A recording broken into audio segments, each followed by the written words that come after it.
Bom dia, aqui nós vamos falar sobre os ordenamentos relativos aos contratos internacionais, especificamente sobre compra e venda. E eu vou começar dando noções introdutórias acerca do tema. Bom, como todos nós sabemos, há uma problemática em relação a qual é o ordenamento jurídico que é aplicado ao contrato em que as pessoas jurídicas ou naturais residem ou são naturais de países, estados, no caso, distintos. E por terem ordenamentos jurídicos distintos, elas também podem ter leis que regulam o mesmo fato jurídico de formas completamente distintas também. Não há do que se falar nessa hipótese se estivesse tratando apenas de um contrato em que não há litígio, porque o contrato faz a lei entre as partes. Após a execução do contrato, a execução do contrato não dá essa margem para que seja aplicado os ordenamentos jurídicos a ele. Então, só se fala dessa questão sobre escolha de qual ordenamento jurídico é aplicado ao contrato no caso de litígio. E, neste aspecto, as partes contratantes podem escolher um ordenamento jurídico distinto, até mesmo dos países que elas são naturais no domicílio. E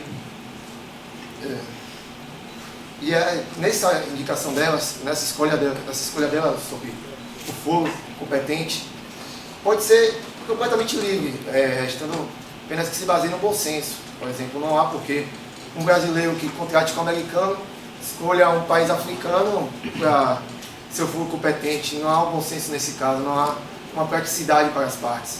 No entanto, há outro lado de que a escolha de um terceiro país leva a uma maior segurança no contrato, porque uma das partes pode ser muito beneficiada por estar jogando em casa, vamos assim dizer, por saber conhecer o seu ordenamento, sua nação, do seu estado, saber qual lei é aplicada àquele caso, em detrimento de outra parte que é de outro país, de outro estado, e que não tem aquele conhecimento prévio. Então, a escolha de um foro competente, de um estado distinto deles, faz com que haja um equilíbrio entre as partes, acerca de um caso de litígio devido à execução do contrato. O juiz que é competente que vai julgar esse litígio das partes, ele primeiramente vai verificar vai dar uma olhada no contrato, se a cláusula, a parte que elege aquele foro, se está nos conformes do contrato, se há essa previsão expressa no contrato, escolhendo aquele foro como competente, que ele dando poder para que aquele juiz ele possa julgar sobre o tema. E após ele fazer essa análise do contrato, ele faz a análise das leis locais vigentes, as leis locais de onde o processo foi instaurado, o processo acerca do litígio. E lá, a partir dessa análise, ele decide qual lei vai ser aplicada. Essa lei a ser aplicada, ela pode ser tanto nacional como estrangeira para esse foro competente. No entanto, há um fator a ser considerado nesse aspecto, de que se não estiver dentro dos conformes a eleição desse foro, ou se houver uma vedação no ordenamento jurídico sobre essa autonomia da vontade das partes, seja que não seja possível as partes escolherem o foro competente, vai ser aplicada a lei do foro local, ou seja, o juiz no caso vai aplicar a lei daquele lugar e não vai escolher uma lei de outro lugar para que possa ser aplicada ao caso. Há um fenômeno curioso sobre esse aspecto, chamado depressage,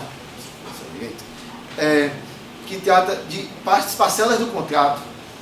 Cada parcela de um contrato, cada parte de um contrato, ele vai estar sob os efeitos de um foro competente específico para aquela parte, ou seja, em uma parte do contrato relativa a alguns aspectos do contrato, ela pode estar, o foro competente pode ser o Brasil, em outra parte pode ser Espanha, em outra parte pode ser o Brasil, mas vale frisar essa parte de que não se trata de vários ordenamentos sobre o mesmo ponto. Cada ponto está submetido a um ordenamento jurídico. De acordo com o Manuel Medina de Lemos, para ele existem alguns critérios. Essa aplicação da legislação ela não é feita de forma aleatória. Existem 3 critérios para poder ser aplicada a lei do foro competente. O primeiro é de que deve existir norma imperativa estrangeira que possa ser aplicada ao caso. O segundo, deve haver uma conexão estreita entre o país eleito como foro e o caso judicial que justifique a atenção dada pelo Poder Judiciário à norma estrangeira. E, por último, deve haver a razoabilidade na aplicação da lei de um terceiro Estado, no caso de julgamento. Ou seja, se ele for aplicar a norma de um país distinto para dentro da sua jurisdição, deve se pautar por critério de razoabilidade, não mero aplicada a lei. No direito brasileiro, a norma que regulamenta esse aspecto, de qual é o foro competente para legislar sobre contratos internacionais, é o artigo 9º da LINDB, antiga LIC, que é a Lei de Introdução às Normas do Direito Brasileiro, vai precisamente no seu parágrafo 2º. No caput, que ele fala que, para qualificar e regir as obrigações, aplicar-se-á a lei do país em que constituírem. Parágrafo 2º, a obrigação resultante do contrato reputa-se constituída no lugar em que residiu o proponente.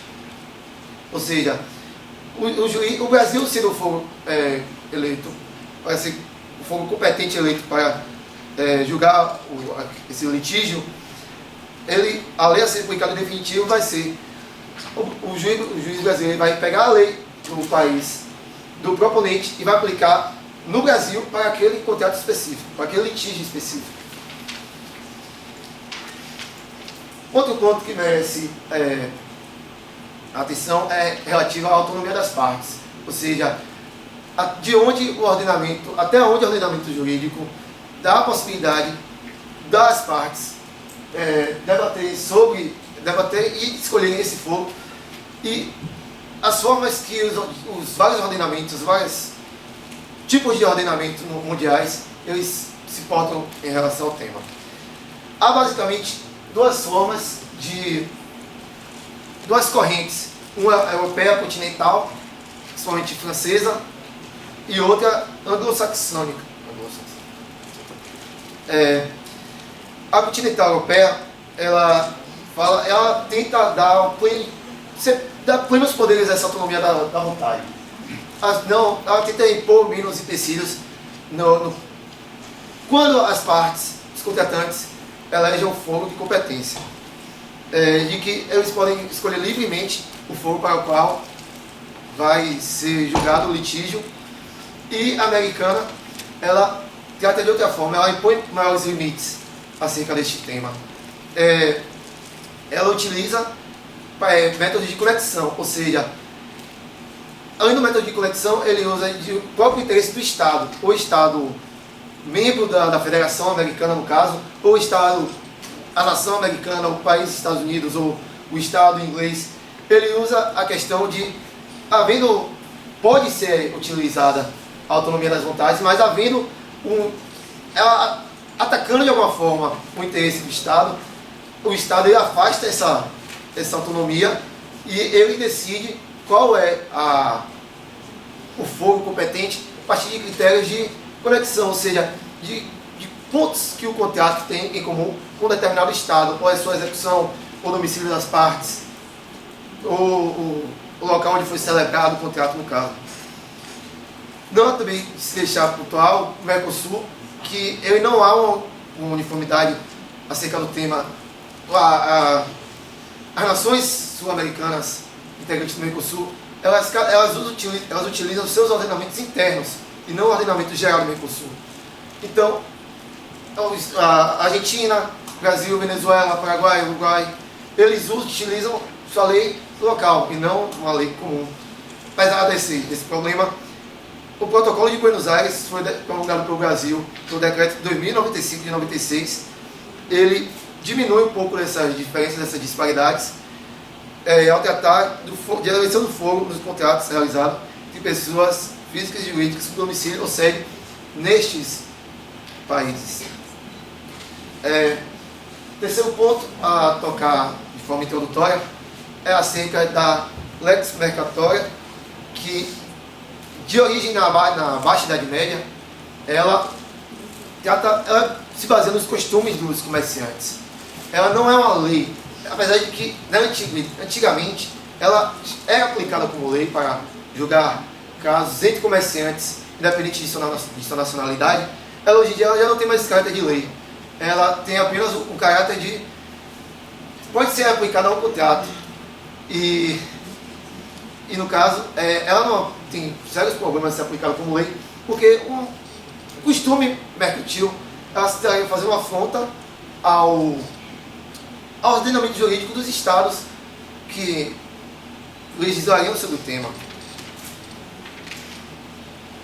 A aplicação da lex mercatória como parte de um contrato, como cláusula de um contrato, faz com que ela tenha um ponto comum com as Incoterms, que é International Commercial Terms, que foram criadas pela Câmara de Comércio Internacional e em Paris em 1920, mas finalmente aplicadas em 1986,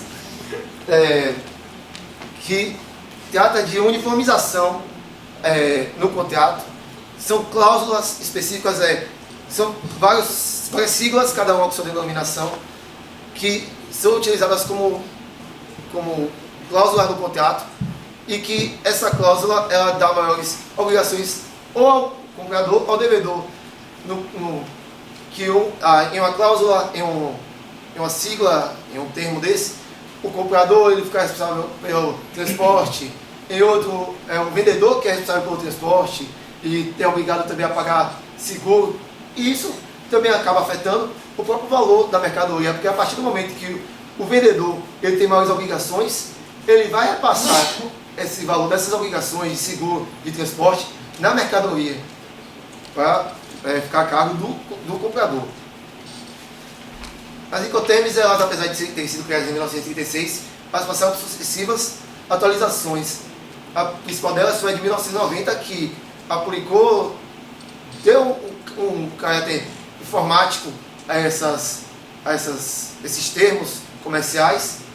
E, no entanto, a mais recente foi a de 2010, que entrou em vigência em 2011. Essas Incoterms, elas surgiram de estudo aprofundado de especialistas sobre o tema. Ou seja, ela não é uma lei, ela, tal como eu falei da lex mercatória, ela é aplicada como contrato, ou seja, ela tem a sua força no pacta sunt servanda, ou seja, no interpartes. Ela não pode ser alegada como uma lei que deve ser seguida por todos. A pessoa não querendo adotá-la, pode dispor livremente disso, pode não se utilizar delas. E o último ponto da minha parte é sobre a lei aplicável aos contratos, os critérios utilizados pelos diversos ordenamentos jurídicos mundiais acerca de qual é a lei que o foro competente, qual é o critério que esse foro competente se utiliza para poder escolher uma lei a ser aplicada naquele litígio. São ao todo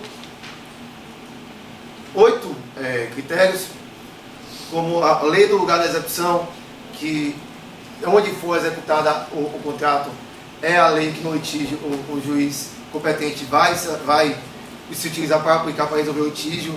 Tem a lei pessoal das partes, a qual se divide entre a lei da nacionalidade das partes e a lei do domicílio das partes, ou de uma das partes. É um critério meramente, vamos dizer, de conveniência das partes. Pode ser a lei pessoal do devedor, em que o contrato, a lei a ser aplicada é a lei do par do devedor, mas isso gera um claro desequilíbrio por dar ao devedor um poder maior do que o comprador. A lei do lugar do contrato, que aplica-se a lei do local onde foi firmado o contrato, mas isso não se afasta de possíveis contratos que são feitos acidentais, ou seja, foi feito com maior conveniência naquele lugar, e aí acaba aplicando a lei alienígena às partes, que também não é o interesse delas. A lei do lugar do contrato para o conteúdo, a execução para o cumprimento da obrigação, que trata do fenômeno do depressagem. Tem a própria Law of the Contract, que trata da lei, do método anglo-saxão para a aplicação da lei. a lei do lugar onde se localiza o vendedor ou o comprador, no local da celebração do contrato, ou a autonomia das vontades, que foi o que eu mais falei, que trata justamente das partes escolherem esse foro competente.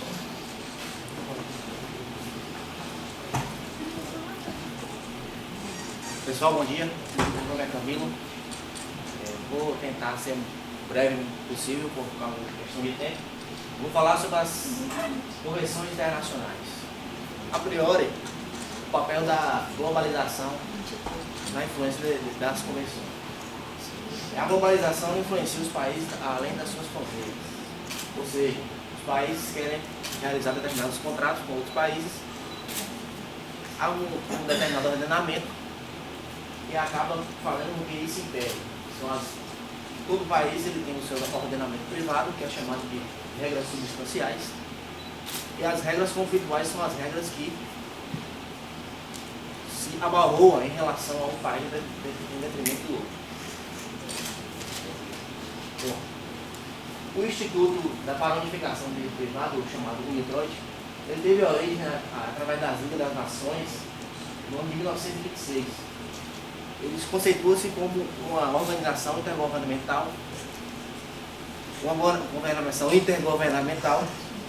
que visa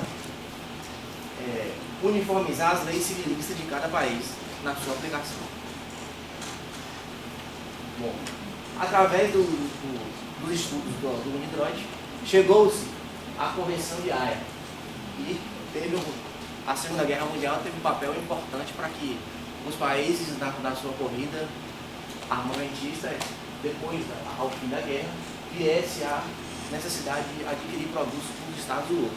Portanto, a finalidade foi justamente pacificar o civilão com o comunal desses países.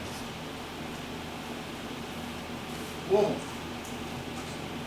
já a UNCIDRAL, a Comissão das Nações Unidas para o Direito, teve origem em 1968. A sua finalidade foi justamente buscar uma efetiva participação das nações que não tiveram, a priori, na convenção anterior. Justamente uniformizar as leis que foram oriundas da Convenção de Haia. Logo após veio a Conferência Internacional de Viena, que teve origem em 1980, só que, porém, há uma peculiaridade. Há uma certa discricionalidade das partes na relação contratual, porque as partes elas acabam fazendo com que um discuta o contrato de uma certa forma, outro de outra forma, e aí acaba se chegando na linha comum. E a conferência, que é atual, ela é o norte dos países que promovem esse tipo de contratos na contemporaneidade. Já a Convenção de Roma, que veio em 1980, ela aplica-se de forma estrita à Comunidade Europeia. Ela é aplicada basicamente no conflito entre leis, portanto não cabe a lex mercatória, nem muito menos a aplicação dos princípios da UNIDRAL, e ela visa moldar a legislação interna com as normas da União Europeia, dos países que compõem esse bloco econômico. Há alguns autores que dizem que isso é um passo importante para que essa uniformização de leis venha a se tornar uma lei uniforme em todo o bloco econômico, não só estritamente europeia, mas daqui a um certo tempo os outros blocos econômicos que permeiam o nosso continente. Para finalizar, vou passar a palavra à nossa colega Valéria, que vai dar continuidade ao nosso trabalho. Muito obrigado, bom dia. Bom dia, gente. Me coube a parte de falar das relações internacionais entre o Brasil e o exterior. Por óbvio, eu não vou tratar de todas, então eu elegi o BRIC, que é uma associação de países, relação entre países, que é o Brasil, a Rússia, a Índia e a China, e depois vou me ater um pouco às relações com os países latino-americanos, no caso, mais precisamente do Mercosul. O BRIC, ele vem sendo analisado como um grupo que está ultrapassando, foi um dos que mais cresceram com o passar dessa última crise de 2008 e 2009. Tem uma previsão que até 2050 ultrapassaria em termos de PIB a economia dos 6 países mais industrializados do mundo. sendo que de janeiro a julho de 2010 os valores de exportação do Brasil para a China foi aproximadamente 40% maior do que o valor de exportação do Brasil para os Estados Unidos, que originalmente era um dos países que tinha o maior número de exportações com o Brasil. Eles foram responsáveis por mais de 50% da produção adicional da riqueza no mundo na década de 2000 e 2010. Cabe ressaltar que esses dados são do Ministério do Desenvolvimento e Indústria do Comércio Exterior e FMI. E essa minha parte, eu me baseei muito no trabalho do Ministério do Desenvolvimento e Indústria do Comércio Exterior do Brasil. O arcabouço jurídico dos membros do grupo no que concerne aos contratos internacionais. Como Camilo já disse, há um CITRAL e a Convenção de Viena sobre contratos de compra e venda internacional de mercadorias, CISG, na sigla em inglês, e eu vou me repetir bastante utilizando para abreviar CISG, são os ordenamentos que mais são utilizados pelos países do BRIC para orientarem as suas relações. Pode passar. No caso do CISG, só o Brasil, ou a China e a Rússia que aderiram diretamente ao CISG. A Índia e o Brasil ainda não o fizeram. Os únicos que a aplicação do CISG da China e países do BRIC. Contatos entre Brasil e China, entre Índia e China, ocorre a utilização da legislação interna sobre contratos, Lei sobre Contratos da República Popular da China de 99 e Princípios Gerais de Direito Civil da República Popular da China. Então, o Brasil e a Índia, antes de contratarem com a China, têm que prestar atenção, por não serem signatários da CISG, se concordam, no caso concreto, com as previsões dessas duas normas específicas, porque a China tem se baseado nesses ordenamentos internos. Entre Rússia e países dos BRICS, entre Brasil e Rússia, entre Índia e Rússia, você não pode, se no contrato disser expressamente que prioritariamente o ordenamento a ser obedecido é o da Rússia, se aplica a CISG. Se não, aí não pode aplicar. E entre Rússia e China se aplica diretamente a CISG, porque os dois são signatários.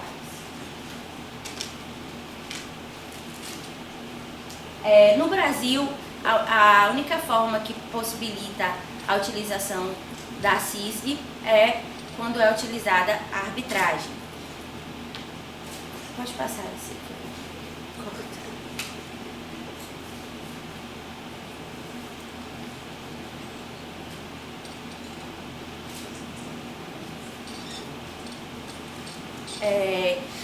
No Brasil, existe a questão, como o André falou, que deve encontrar, porque a eleição da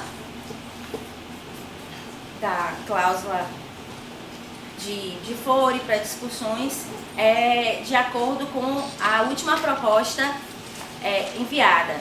No caso, se a última proposta do contrato for do Brasil, não pode se utilizar a CISG. Mas, se for a última proposta for dada pela Índia, pela China ou pela Rússia, poderiam ter formas de se utilizar a CISG como baseamento do contrato.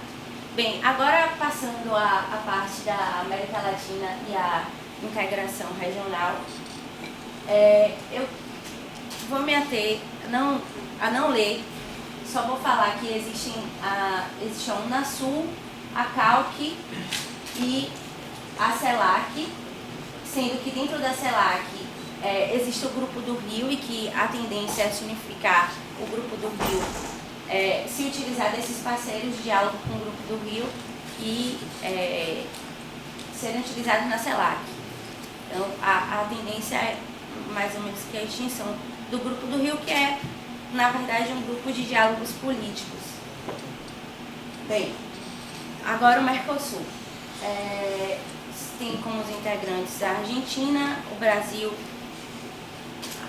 o Uruguai, o Paraguai, com o objetivo de derrubar as fronteiras, né, comerciais, as relações diplomáticas, enfim.